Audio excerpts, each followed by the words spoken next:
Hello and welcome. It is Eric Erickson here. I'm glad to have you with me on this, the first anniversary of the Biden administration. We will get to the press conference. We have to start with a larger framing of his press conference. It was a disaster, by the way, it turned out to be.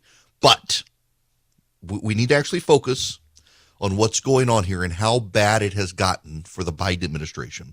The phone numbers going to be on the program, 877-97-ERIC, 877-973-7425. So just how bad is it for the Biden administration out of the gate? I want to read for you the major headlines today. Again, today is the first anniversary of the Biden administration. Here's the New York Times, America in Focus. The lowest point in my lifetime, how 14 independent voters feel about America. And there's a graphic of Joe Biden with handwriting, and the word hope is crossed out.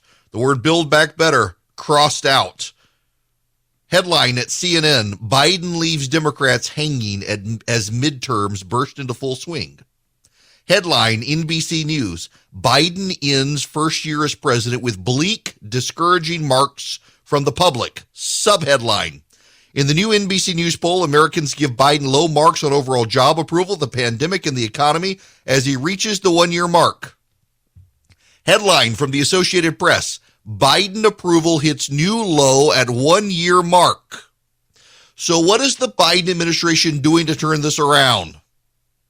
The Biden inaugural to blanket airwaves today using leftover money from the Biden inauguration.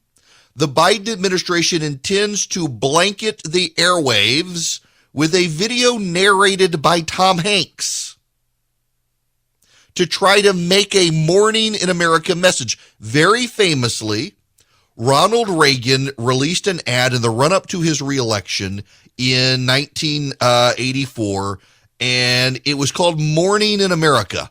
It was a very positive pitch for President Reagan. It was a very famous ad for the president, and it really set the narrative tone. It's morning again in America. Today, more men and women will go to work than ever before in our country's history. With interest rates at about half the record highs of 1980, nearly 2,000 families today will buy new homes, more than at any time in the past 4 years. This afternoon, 6,500 young men and women will be married. And with inflation at less than half of what it was just 4 years ago, they can look forward with confidence to the future. It's morning again in America. And under the leadership of President Reagan, our country is prouder and stronger and better. Why would we ever want to return to where we were less than 4 short years ago? Sort of the most famous campaign ads in American history. Morning again in America. The problem is that Americans here are spelling morning with M-O-U-R-N-I-N-G. It's not Morning in America, but this is the theme that Biden wants to get by using Tom Hanks to sell at America that Americans aren't feeling right now. Now, there's a problem. There is a problem. This is beyond parody. This has literally been done before by The Simpsons. Hello, I'm Tom Hanks. The U.S. government has lost its credibility, so it's borrowing some of mine. If only we're brave enough.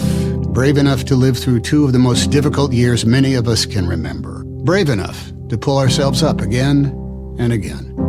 America is the home of the brave.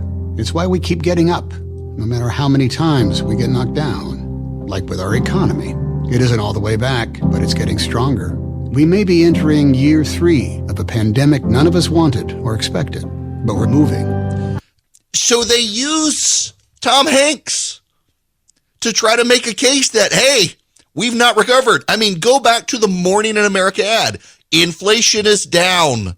People are getting married again. People are going back to work. The economy is rolling.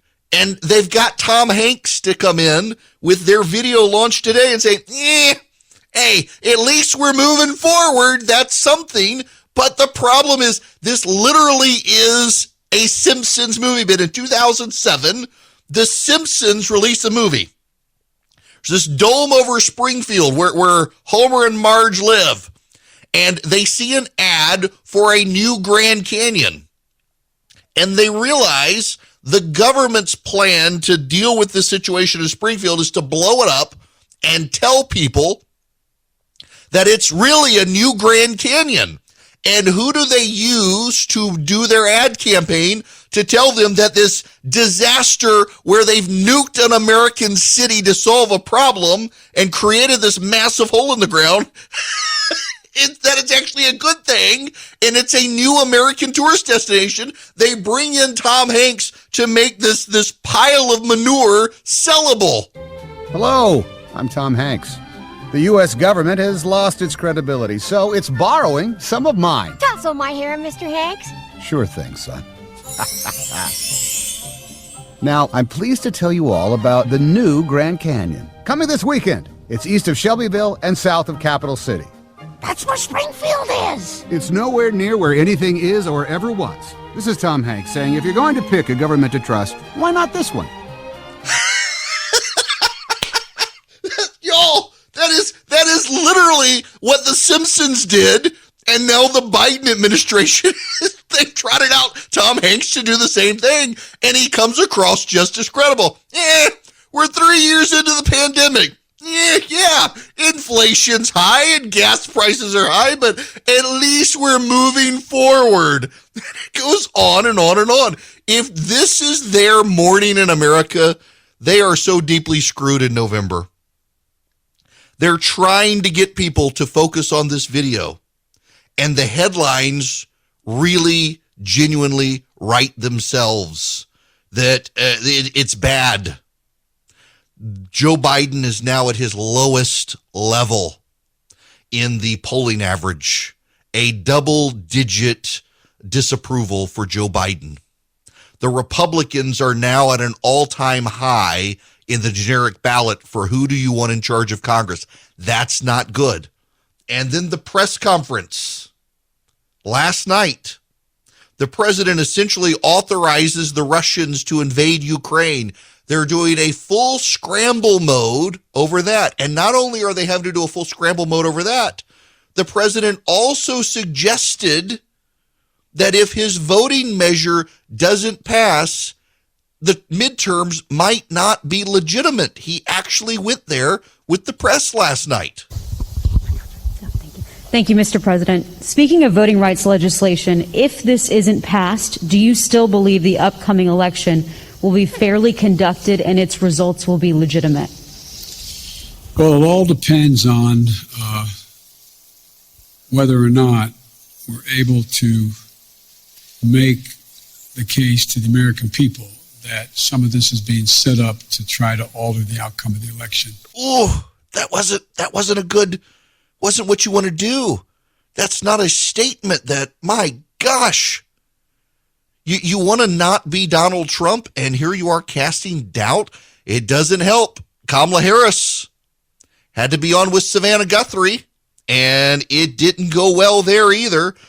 Kamala Harris is not well able to defend the president on this. Neither is James Clyburn. James Clyburn himself, the number 3 member of the Democratic caucus in the House, didn't go well for him either. He's in full the election's going to be stolen mode. The Democrats are having a hard time scrambling there. Here's Savannah Guthrie with Kamala Harris. Listen to this. Let's talk about another comment the president made. He openly cast doubt on whether the 2022 midterm elections would be legitimate. He said it all depends, which is astonishing to hear a president question whether our elections will be legitimate. We've heard it before, but not from this president. Is he really concerned that we may not have fair and free elections? The president has been consistent on this issue, and the issue at hand, I was there last night in the chamber of the Senate, and the issue is that there are 2 bills, the John Lewis Voting Rights Act and the Freedom to Vote Act. that have been the solution that has been offered to address the fact that around our country, states have put in place laws that are purposely making it more difficult for the American people to vote. Laws which will be felt So she's by at running least with it. 55 million Americans, regardless of their party affiliation, their race, their gender, or their geographic location. Well, to the point, though, And because so those we have bills been were clear, debated. and The bills were debated and they didn't it's- pass. she's doing the laugh. If I may finish. But the specific question, if you don't mind, does he think, now that these bills haven't been passed, that the 22 midterms won't be legitimate or fair or free? Let's not conflate issues. So. She can't answer it. This is not good for them. This is not good. It's not only that, Jen Psaki has had to go to Fox News to push back on the talking point. Well, first, I've talked to the president a lot about this, and he absolutely is not predicting that the 2022 elections would be illegitimate. The point he was raising was both that in 2020, even amongst challenging circumstances, efforts to suppress the vote, and the midst of a pandemic, there was record turnout. Democrats and Republicans, record turnout to go to the polls. And the point he was making is that the former president asked a number of states, 7 or more in fact, to overturn the outcome of the election. That's not what he said last night. You can't make this about Trump. He's the one who cast doubt on it himself. This is just, that's why the press conference probably wasn't a good thing to do. The problem, though, is they had to do it because he hasn't had one in a long time. It got so bad that even the New York Times was calling him out for not doing a press conference. The real problem here, though, is I hate to use the word optics, but people do care about optics, whether you like it or not. For the president to cast doubt on the election last night, unless he gets his way, and then to not get his way, doesn't help him. It becomes a very bad talking point headed into the midterms that Joe Biden is preemptively casting doubt. And then today, to try to do a Morning in America message with Tom Hanks. And that message is not really Morning in America. It's, things suck, but it could be worse. I mean, again, listen to what Tom Hanks actually says. If only we're brave enough to live through two of the most difficult years many of us can remember. So we've got to be brave to live through the Biden administration? Brave enough to pull ourselves up again and again. We gotta pull ourselves up again and again because of the Biden administration? America is the home of the brave. Yes, we That's are. why we keep getting up, no matter how many times we get knocked down. So he's acknowledging we keep getting knocked down? Like with our economy. So he's acknowledging our what? It isn't all the way back, but it's getting stronger. It's not all the way back? We may What? be entering year 3. We're entering year 3 of a pandemic or Joe expected. Biden said we would get rid of? Oh my gosh, this is actually the re-election message for Joe Biden, and it really is a parody of The Simpsons. Hello, I'm Tom Hanks. The U.S. government has lost its credibility, so it's borrowing some of mine. I want to cut corners and just get to the chase. A lot of you hear podcast ads and radio ads for Bull and Branch, and you're thinking, they're just telling you it because they're getting paid. I'm actually telling you it because I'm a customer.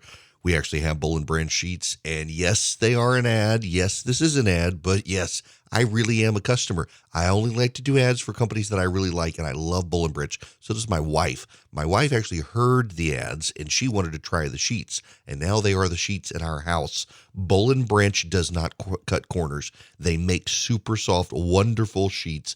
They use the softest organic cotton they can find. They get better with every wash. They soften and soften and soften, and they only use 100% sustainable raw materials. They're the first fair trade certified manufacturer of linen. You can feel as good about your Bull and Branch sheets as they feel against your skin. They are so soft. They don't get too hot. They don't get too cold. They're just great, and every wash improves them. That, I'm telling you, is one of the coolest things about these sheets. It's like sleeping on a new bed every time you wash the sheets. It's great. Now, you can experience the best sheets you've ever felt at bullandbranch.com. Get 15% off your first set of sheets when you use the promo code ERIC at checkout. That's Bull and Branch, BOLL andbranch.com, promo code Eric, E-R-I-C-K. Hello there. It is Eric Erickson here. The phone number is 877-97-ERIC, 877-973-7425. Oh, I'm still having a hard time wrapping my head around the fact that no one in the Biden administration realized they were going full Simpsons in trying to get Tom Hanks to do damage control. And when they try to get Tom Hanks to do damage control, now I can't play that whole movie for you. Neither the Simpsons one nor the administration one. The fact that they're bringing in Tom Hanks to do this, and the case is, sure, we're 3 years into the pandemic. Sure, the economy's not where it should be, but at least we're all headed in the right direction. When Reagan did Morning in America, the country had definitively turned the corner, and a lot of people had not yet felt like we had turned the corner. So what the Reagan administration was doing, and keep in mind, in 1983, 84, there were no real major cable companies out there. Cable was still not a widespread adoption around the country. Really, people were watching ABC, CBS, NBC, and PBS. They weren't even watching Fox at the time, just those four. And of those four, three of them ran campaign ads. And the Reagan campaign blanketed the national networks with the Morning in America ad campaign to tell people, you know what, you may not feel it yet at this moment, but in fact, we have turned the corner. And the ad worked, by the way. The ad worked. The Mondale team said that their polling shifted dramatically when the Morning in America ad came out. The Biden team, the inaugural committee, is now going to rush all over America today with a 2-minute video from Tom Hanks trying to tell people that we, the nation of the United States, we've turned a corner. Except he doesn't really say that. He says we're 3 years into a pandemic and the economy's not where it should be. It just so happens we're headed in the right direction. Gosh, why are they so bad at this? How are they so bad at this? The underlying polling here is fundamentally bad for the administration. And by the way, there probably is now a war coming. I wonder if the Biden administration is kind of thankful the Russians are going to invade Ukraine so it distracts everybody from what's happening in this country. But nobody's going to be distracted by it. Here's the Associated Press. President Joe Biden ends his first year of the White House with a clear majority of Americans for the first time in the Associated Press poll disapproving of his handling of the presidency. More Americans disapprove than disapprove of how Biden is handling his job as president, 56-43. As of now, just 28% of Americans say they want Joe Biden to run for re-election in 2024. Only 48% of Democrats. Donald Trump never had numbers that bad. In July, 59% of Americans said they approved of Biden's job performance. His approval dipped to 50% in September after Afghanistan, and it's gone down ever since. That's not good for the president's reelection, but you know who it's worse for? The incumbent party in midterm elections. Here's how NBC started its news coverage today of this. This is Mark Murray at NBC. In his inaugural address 1 year ago, President Biden championed unity, promised a bold governing agenda, and prioritized defeating the coronavirus. Now, as Biden begins his second year as president, majorities of Americans give him low marks for unifying the country, being competent, and having the ability to handle a crisis, according to results from a new national NBC News poll. Or the New York Times. How do independent voters feel about President Biden in America after his first year in office? Let's put it this way. His weak approval ratings might go up if he pulled a Trump and just declared that America was moving on from the pandemic and he was going all in against inflation and high gas prices. Never mind about voting rights or avoiding another January 6th. It's the economy, Joe. Wow. That's bad. White House staffers are now going on background to CNN to badmouth Ron Klain and even the president. That's a terrible sign headed into midterms. Man, it just keeps getting worse. Look, I don't make the rules, y'all. This is just not good. It's downright bad. Jen Psaki just a few minutes ago on Fox. I don't even have the video yet. Josh Krashour from National Journal is pointing this out. Dana Perino just asked, taking a gun into a store, robbing it, but then leaving it and nobody gets killed, that's a misdemeanor in some places. Is the president okay with that? Jen Psaki refuses to answer the question. In New York City, the district attorney in Manhattan is saying if you rob somewhere with a gun, but you don't kill anyone, they're going to treat it as a misdemeanor. And Joe Biden doesn't want to get into that. Look, I got to get into the audio because I got a lot of audio. I made Charlie cut up the audio. I want to get into the audio, but I actually want to do something a little different. And so I'm going to shake things up a little bit. And before I do any of that, though, we're taking this call from Midge. You're going to be first on the show. Welcome to the program. Hello. Hi there. How are you?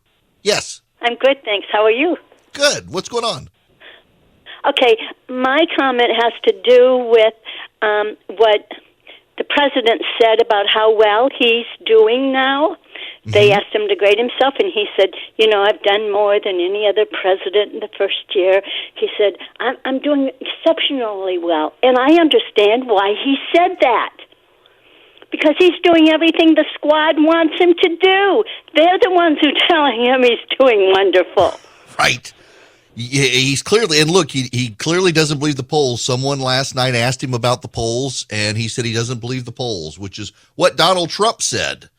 And the media would blast Donald Trump for saying that. It's extraordinary that we are where we are with this stuff, and the Biden administration can't seem to get out of this. Ron Klain went on with Joe Scarborough on Morning Joe to defend the administration and say just how wonderful things were going.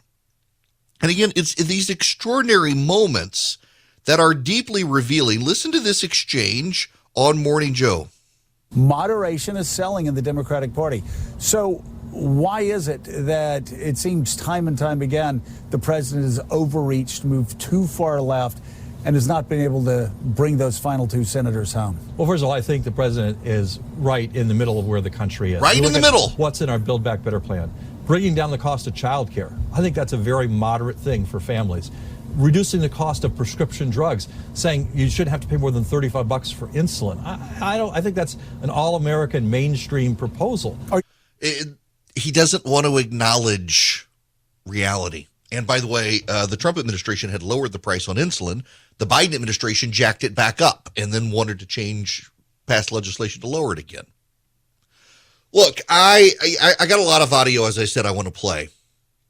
But I need to shake things up. I do this on the fly. I got so many different threads in my head trying to weave them together on a loom into a larger picture. Let me just pause my brain for a moment on all of that and go in this direction and just do a deep dive here. Typically what happens in a campaign season in the midterms, every individual campaign over time looks at it from a local level. Tip O'Neill, the Speaker of the House when Ronald Reagan was president, said all politics is local.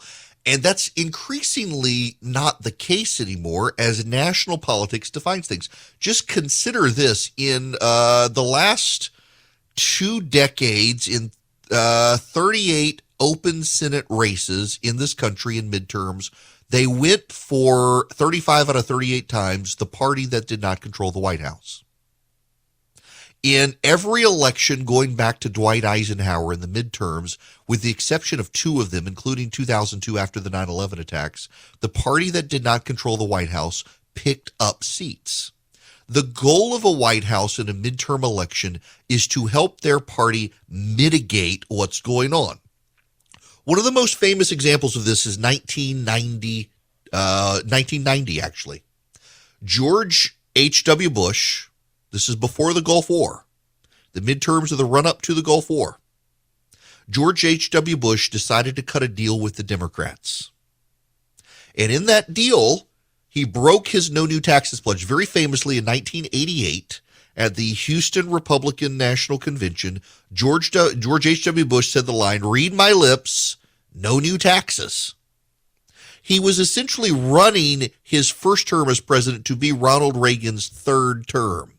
And when he got into the White House and secured himself, he threw all of that off and decided to be his own man and not be Reagan's third term. He wanted to be his own man. George H.W. Bush, you will recall, ran against Ronald Reagan from the left in 1980. They combined tickets, Reagan-Bush, so that you could pick up the hard right for Reagan and then you could pick up the moderate Republicans for Bush. The Republican Party threw everything they could at Ronald Reagan in 1980. Bob Dole ran, Howard Baker ran, George H.W. Bush ran, a whole bunch of other people ran, all of them to the left of Ronald Reagan, trying to stop him, all of them claiming the mantle of mainstream republicanism against what George H.W. Bush famously called voodoo economics, Ronald Reagan's economic policy.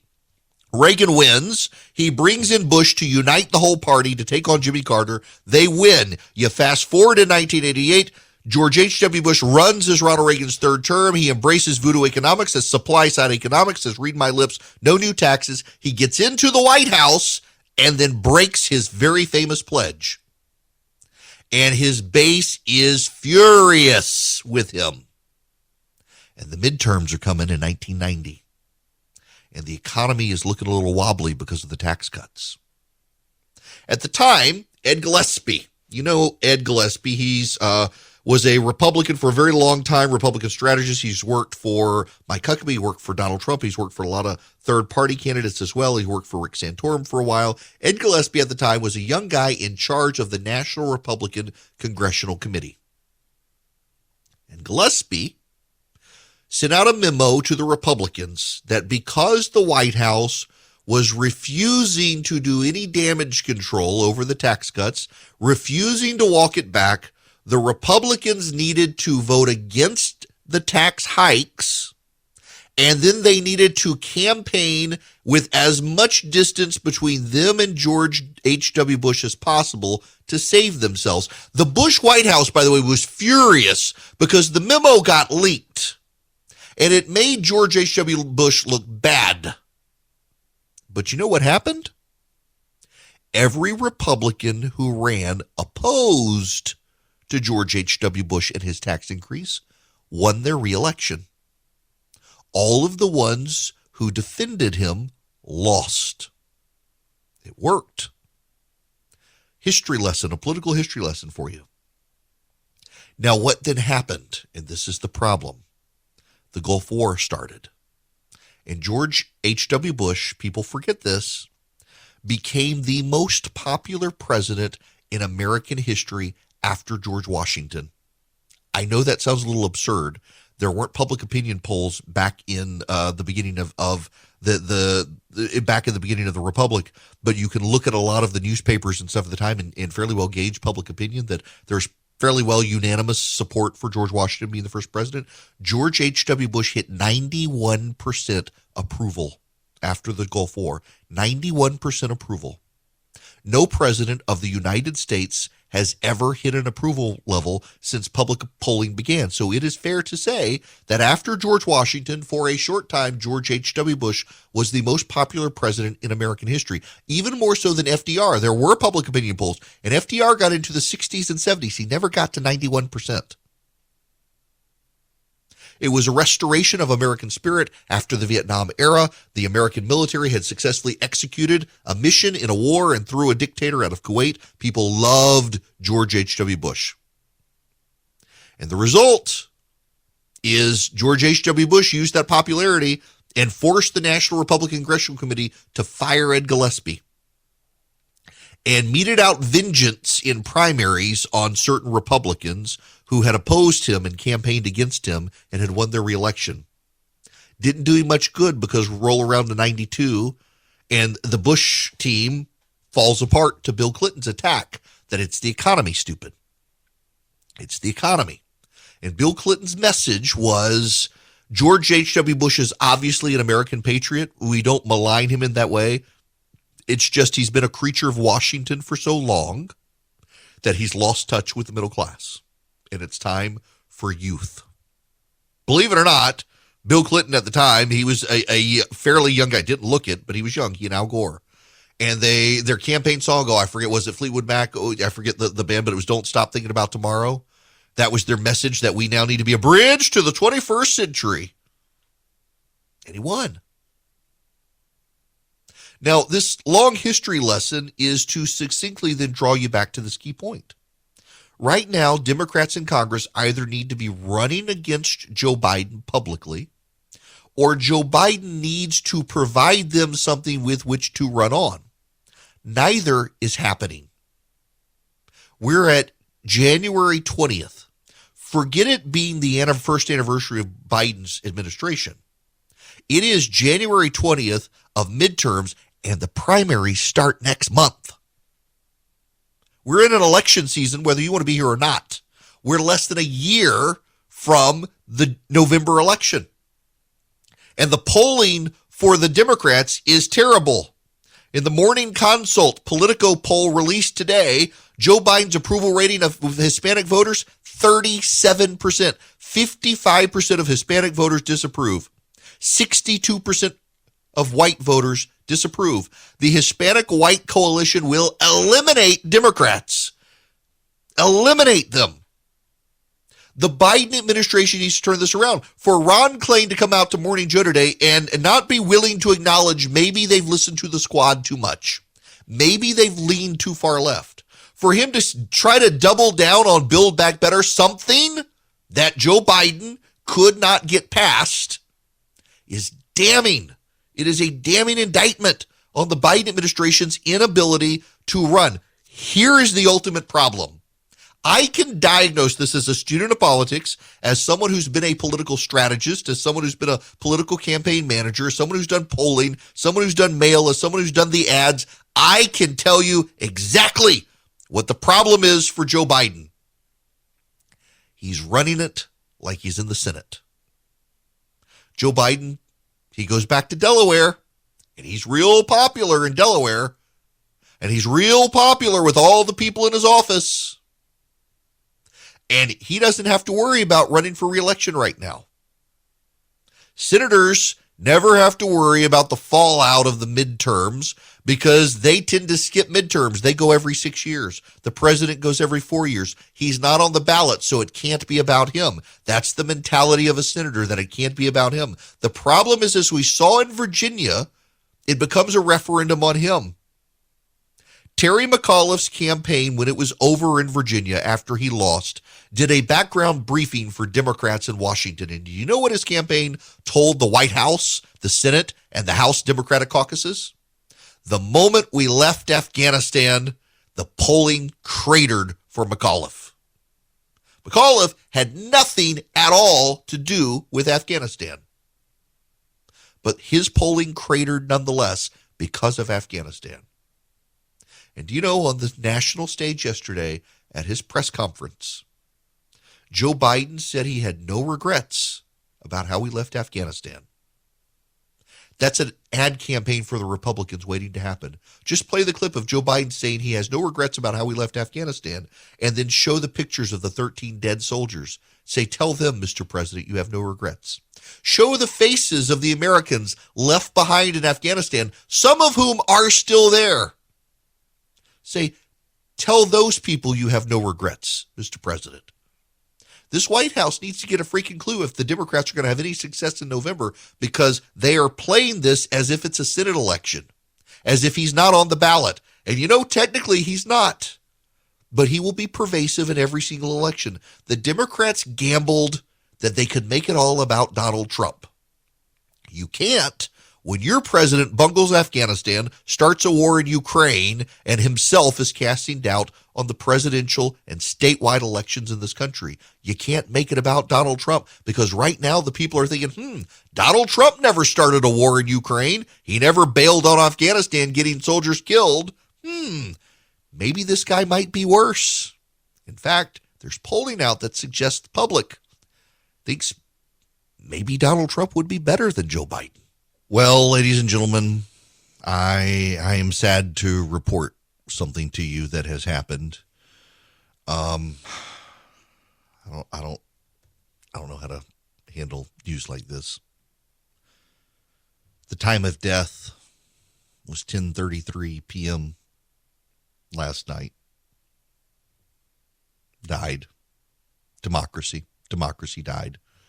At least that's what the Democrats are saying, because the filibuster survived at 10:33 p.m. last night. The Republicans and 2 Democrats, a bipartisan majority, according to the rules of the press, is bipartisan majority, saved the filibuster. You know, Joe Manchin made a very interesting point during the arguments last night, that if the Democrats were so into debate on these bills, why were no amendments allowed? They didn't want to allow a single amendment on either piece of legislation. You either had to vote for them or against them. You were not allowed to offer any amendments to them.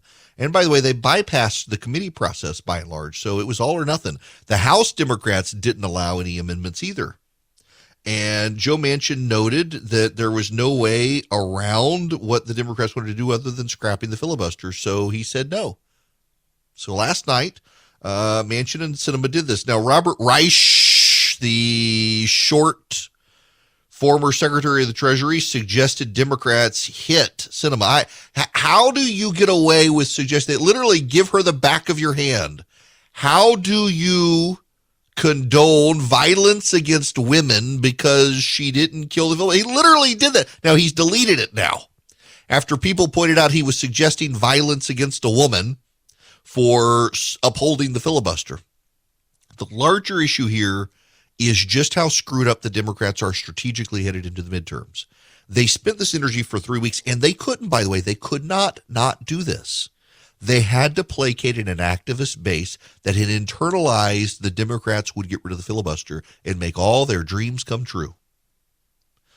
There are some Democrats, though, Maggie Hassan of New Hampshire, Mark Kelly of Arizona, Raphael Warnock of Georgia, who are running in states where the voters probably will not appreciate they voted to kill the filibuster. Now, Warnock is an interesting case in Georgia because he's largely campaigned on it, and he's made no bones about he wanted to get rid of the filibuster. That will come back to haunt him in the midterms. And Mark Kelly in Arizona, I get the sense he's decided he's not going to win in the midterms, given the polling out there. He's doing pretty badly. He's at 40 to 42% in the polling against a generic Republican. I mean, there's not even a candidate, and he's losing to him. So he might as well go all in on what he really believes. But for the Democrats to say democracy is going to die, that democracy is dead, or democracy is dying because the filibuster is preserved, or if the Republicans win, democracy is dead, that's no better than what they're complaining about Donald Trump. You can't spend a year attacking Republicans for saying the 2020 elections were stolen and then cast doubt on the upcoming elections because you know you're going to lose. That's what they're doing. And by the way, at MSNBC, all those reporters there are giving them a pass on this. So if the Democrats are to be believed, you better put January 19th, 10:33 p.m. on your calendar. That's when democracy died, except the show goes on here and in Washington, D.C. I will take your phone calls, 877-973-7425. When we come back, we got to get in a little more on the NPR story from Nina Totenberg. The news broke yesterday. The Supreme Court repudiated. All of the justices mentioned in the story have released statements saying it is not true. NPR, however, is standing by the story. I have a theory, and based on my sources at the Supreme Court, I think I'm right.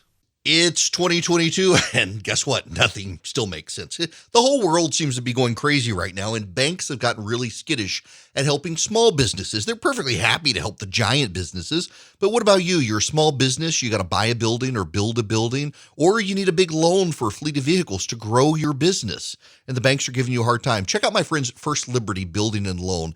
They can help you nationwide, wherever you are. If you're a small business and you need access to loans, let's say $500,000 and up, First Liberty can do it. They've been doing this since the early 90s. The Frost family are friends of mine. They're committed Christians and they're great business people, and they are committed to small businesses.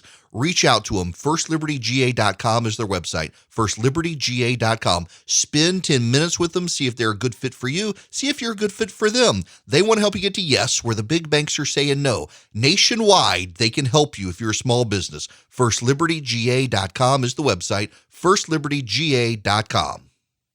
With the Lucky Land Slots, you can get lucky just about anywhere.